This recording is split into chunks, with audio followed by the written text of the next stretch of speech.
out.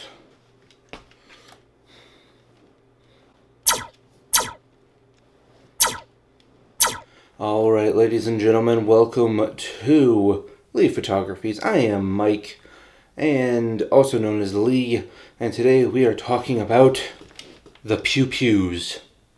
Yes, we are talking about the pew-pews and pew-pew safety on set. Also, why you don't need a real pew-pew. This, as you may know, is a replica, meaning that it acts like a real firearm. This is a squirt gun that looks futuristic. So today I figured, since current events, I would share a few, one, safeties, and two, CGI slash special effects that will make your videos a lot safer. So let's start off with this little guy here. This is a squirt gun. It's fine. It's not a big deal. It doesn't look like an actual firearm. It just looks futuristic. Okay, great.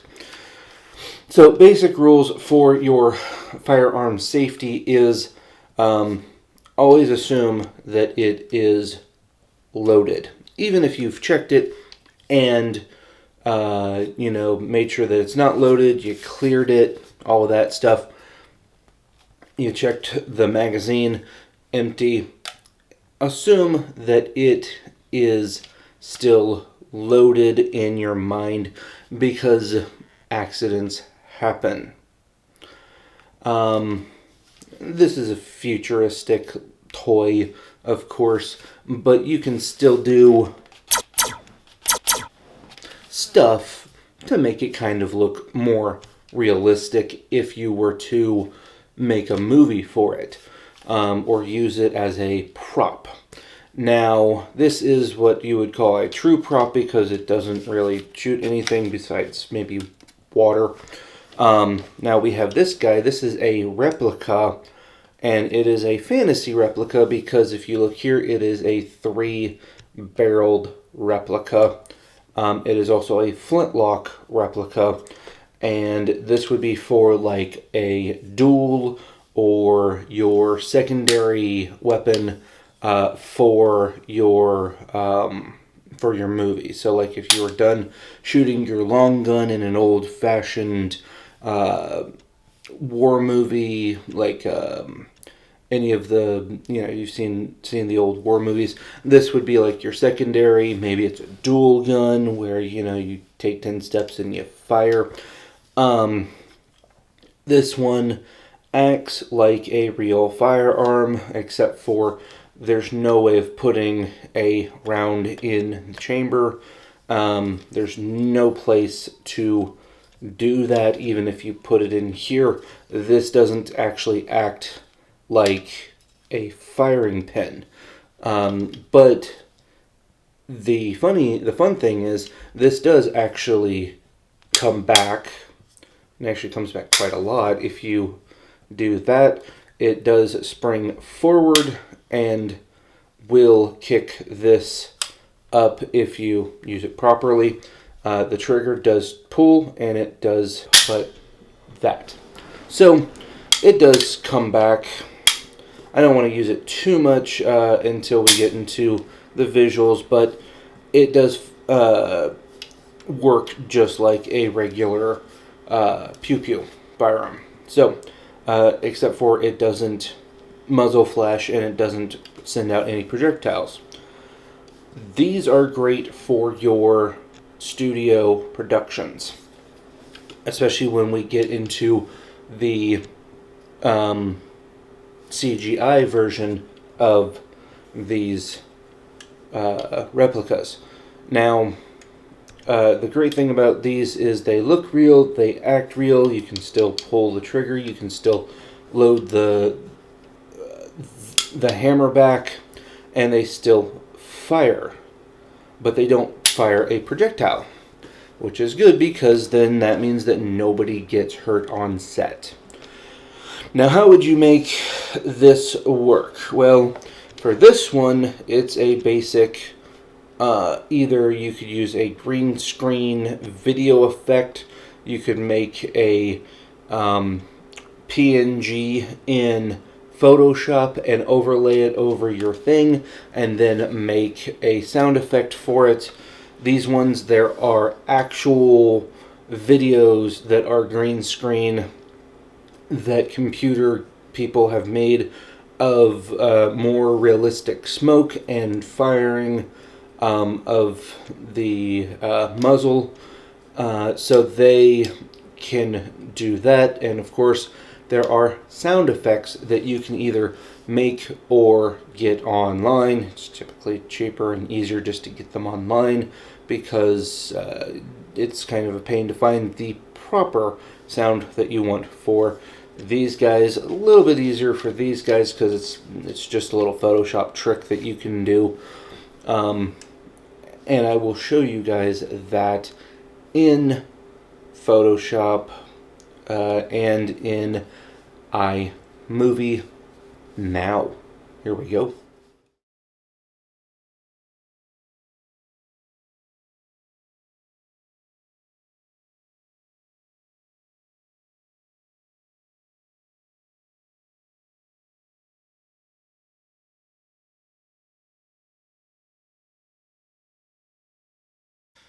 Alright guys, here we are in the wonderful world of Photoshop.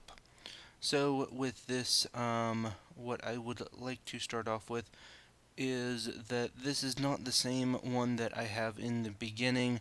I had a little issue with the audio on this track when I made this at the beginning, but this is how you would do it. It's the same concept, even though it may not look the same.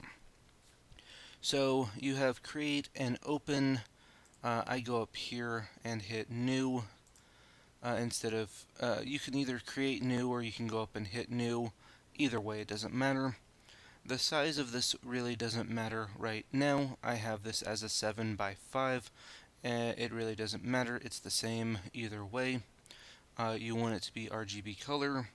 Pixel inches is fine, and 16-bit and 32-bit are your most best options for the quality of this image, so 16-bit it is. This is the more important part. You have your background color. So here is the picker. You can have white, black, background color, transparent, and custom. I like to use transparent because when you're making it into a PNG, it will be transparent and you will get a better image. So we hit create, and as you can see, we have a transparent background on this image here, and it is just a blank image. We have our layer. We don't have to worry about making a copy because there's nothing on this layer, and we are just working with this raw. So how do we make a muzzle flash? The first one that we're going to do is a muzzle flash, and then I will show you how to make a laser. It's pretty simple. You just go here to the pin tool. As you can see, it will show you where you just kind of click and it will create shapes for you. And that is what I'm going to do. Just going to click there, make kind of a straight line, and then I'm going to kind of pop out and do some curves. You don't want to go too close to either side of the edges because it will leak over, and I will show you how to fix that if that happens with this one. And of course, this is just a rough draft, so if you want to get a little more into it and perfect it, go ahead. This is just a rough draft so you guys know what I'm talking about. And then connect them. Once they're all connected, they will all glow like that. All the dots will light up blue, and all of the lines will be solid once you connect those little bits. So this is just a rough draft, so it doesn't have to be perfect. You can work on it in Photoshop and just play around with it. Doesn't really matter at this point because I already have the original done. So here's how we get that flame effect. If you do not do it this way, this is the only way that I know how to do it. If you know how to do it another way, then that is perfectly fine. Do it the way that you are most comfortable with, but this is the way that I know how to do it. So we have our basic shape here. We have this, which would be our muzzle flash area, and then this is the explosion after the fire. So what we do is we go up here to the Photoshop panel. We go to Filter, down to Render, which is right here if you're paying attention on YouTube, and then you go to Flame. Now Flame will pop up. It'll give you this warning that you're using more than 3,000 pixels. It's fine. The preview will not show you in this box the full thing, but just imagine if this was just a full-on deal here. Now this looks pretty good. I like how it kind of turns. This area might be a little bit of an issue. You can pick the color here with your little color scale. Different colors will make this different colors. I'm not really worried about that right now. I do like the light yellow with spots of white it'll add in there, and so I'm not really worried about it. The length will change different things, different sizes, the width and angles also, and then this last one down here, the interval, will do the same and change the shape, sizes, and angles of your image here. Now this is just a rough draft. Again, it said that it wouldn't show the full image. This is just kind of a rough draft. I'm hoping that this hole right here will not be in the final image, but let's find out. We're going to hit OK, and it's going to render, and depending on how fast your computer / your hard drive is, it might take a few seconds to boot up. Should be done here in just a second. And there we go. Okay, so this is obviously way too big, and it has this giant hole in the middle. So let's go to Edit, Undo Flame, go back into your filter. Do not hit Flame when you go back to Filter, because that would just place it over again. You want to go back to Render and Flame, and it'll give you the same warning. And this is obviously too big now, so we want to mess around with this settings and make it kind of fit better. Now there's a hole here, so I want the width to be rather large to fill that hole. Okay, that's pretty decent. And you want the length to be pretty good here. Okay, let's try that out and see what happens. My other version was pretty perfect. Again, it's just depending on what shape you make and what settings you put it on. But again, just play around with it because every experience is different. Now, yes, this is actually pretty decent, and you can see that there's some leakage. Let me back up here so you can see the full image, and you can see that there's some spillage here where this is just going to be like a squared off bit and then a little bit of squared off bit here. There is a way of actually fixing this to where you want to how you want it to be, and that is to come, let me find it, this key right here, the background eraser tool. And what that does is it just erases all of the stuff that's in the background. So you can kind of just play around with that, shape this the way that you want it to be, get rid of all of the other stuff. Just make sure that you get rid of most of the stuff that's attached to it. If you have some flares, that's okay. You can always say, oh, that's just a flare from the muzzle flash. You just don't want random like lines and things like I have here. And you can kind of shape your fireball here. And so get rid of that stuff.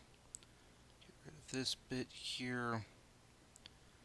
And this is just of course this is just a rough draft. It's not meant to be perfection. It's just to get an idea of what it should kind of look like. And so just kind of mess around with it at your own leisure. Don't worry about what I'm doing specifically, but this is kind of the shape, and you do want to have the fireball here not touching the edges, because again, you will get squared off edges, and you do not want that with this.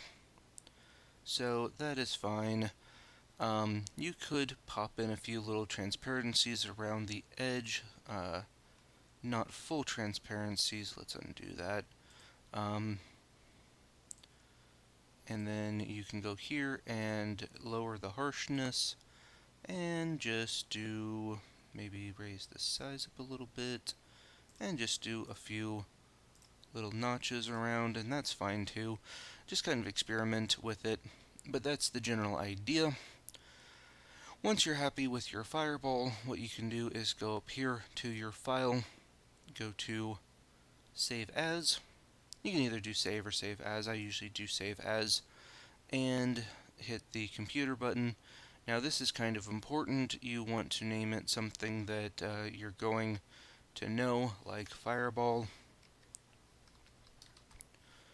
Let's see, sometimes it's a little persnickety. My keyboard is a little off sometimes, but Fireball, as you can see, skipped a little bit. Fireball, there we go. And then where you can find a file, or you can put it on your desktop. I typically put all my stuff on the desktop because I don't care about filing stuff, especially stuff that I will be getting rid of. Now this is the important thing, is the format. You don't want to save it as a Photoshop or a JPEG because it will not typically work. If you save it as a JPEG, you might get this transparent outline and it'll just be a big square with the picture in it because you're using it on iMovie. So what you want to do is save it as a JPEG. What that does is it makes this transparency truly transparent over the OBS, not the OBS, over the iMovie overlay. So that is how you do that. Now let's make a new layer here, a new project, not a new layer, a new project here. Same things, you want to kind of just, it doesn't really matter about the width and the size. The resolution can be 300. This part really doesn't matter. 16-bit is fine. If you want to do 16 or 30-bit, I do not suggest doing 8-bit because that is tiny, but 16 to 30-bit is fairly good. RGB color, of course, because you do want to have color, and transparent as the background. Once again, hit create, and you get this nice blank background. So instead of doing the pen tool, we are going to go down here to the this tool right here, which is a circle. It's near the hand tool, and this is the random shapes tool. So you have a rectangle tool, kind of a squarish tool, circle tools, and things like that, and pick one that you want your shape to look like. For the one that I did in the video, I went to here, and then you just kind of draw your image. You can make different shapes, as you can see on your thing, and I kind of just did something like that, and then you can pick what kind of color you want to fill it in down here, or you can pick the little rainbow box, and then you can hold left click and hold and drag to pick different colors.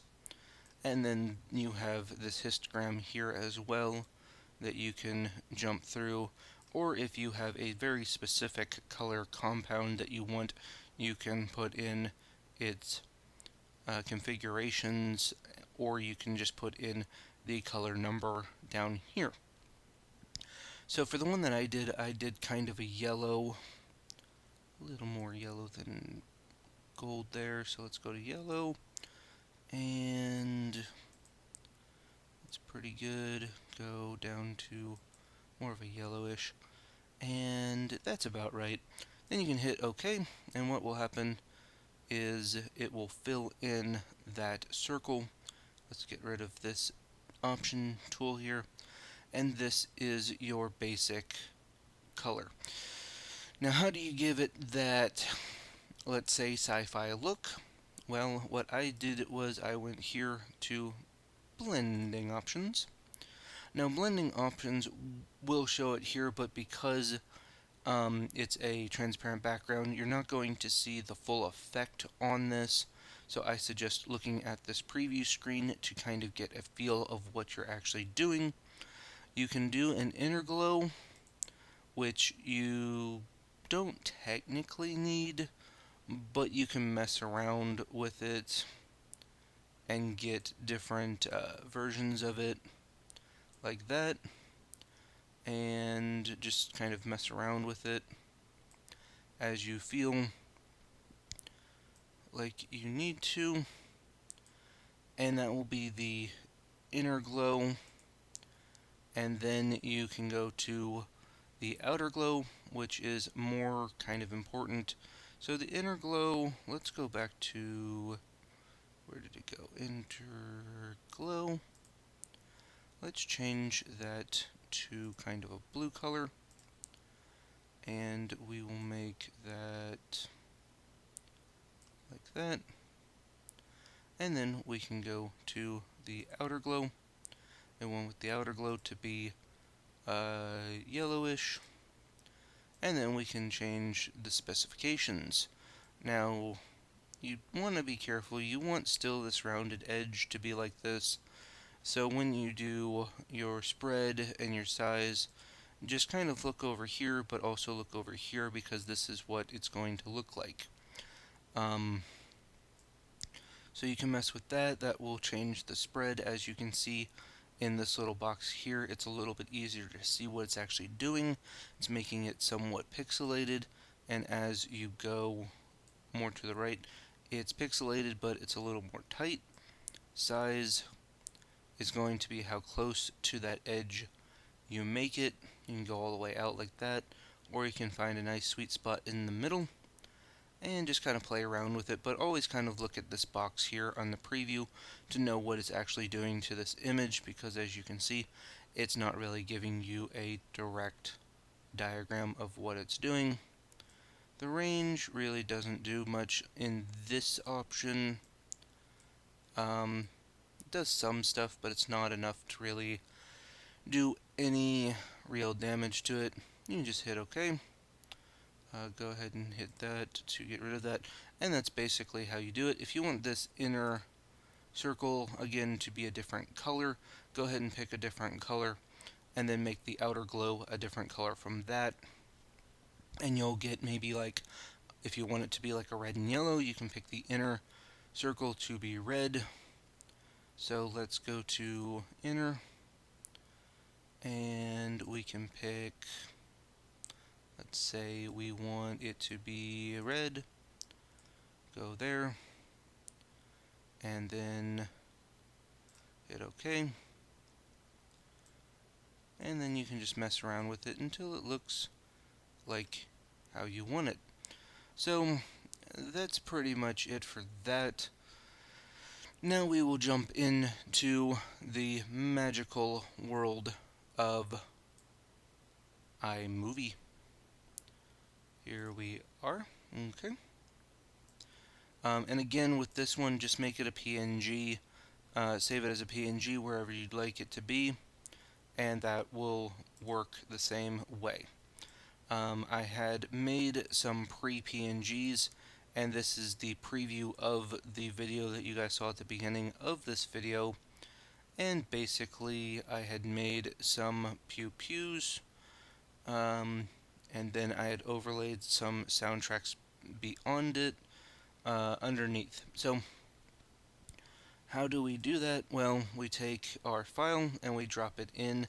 You can either drop it in here and overlay it on top, or you can drop it right on top. I usually pump up the sound so when I'm close to it, I can kind of see where those click marks are and how loud it will be. Or you can watch the video and look for your movements. So that's kind of how I do it. You do want to make these really low as you can because the speed is going to be quick between each motion. And then you want to line up your sounds with the firing of whatever you're doing. So it looks like this. So, and that's a quick and easy way of doing it. The other one with the flintlock is about the same, except for I used the fireball and a flintlock sound effect. So what I did was just this. And that's pretty quick. I mean, it doesn't have to be perfect. You're using it for about 2 seconds. No one's really going to fully notice. And you can always play around with it in Photoshop and on here to get it perfect if you think that you need it to be like that. So, with that being said, guys, that is the end of this tutorial. Let's jump back to me on the couch. Alright guys, I hope that you enjoyed that tutorial on how to edit a video to make these seem realistic. And hopefully you guys got a lot out of that tutorial because it takes a while to do it, but when you know how to do it, you don't actually have to use a real firearm because those are dangerous. And if you, especially if you're a gun advocate, gun control advocate, and you know nothing about the danger and the respect that needs to be used when handling a real firearm. So with that being said, guys, I hopefully you like this video. If you do, give it a thumbs up. If you don't, go ahead and give it a thumbs down. Thank you to all of my subscribers out there. Thank you for getting this far in the video, and we will see you next time. Peace.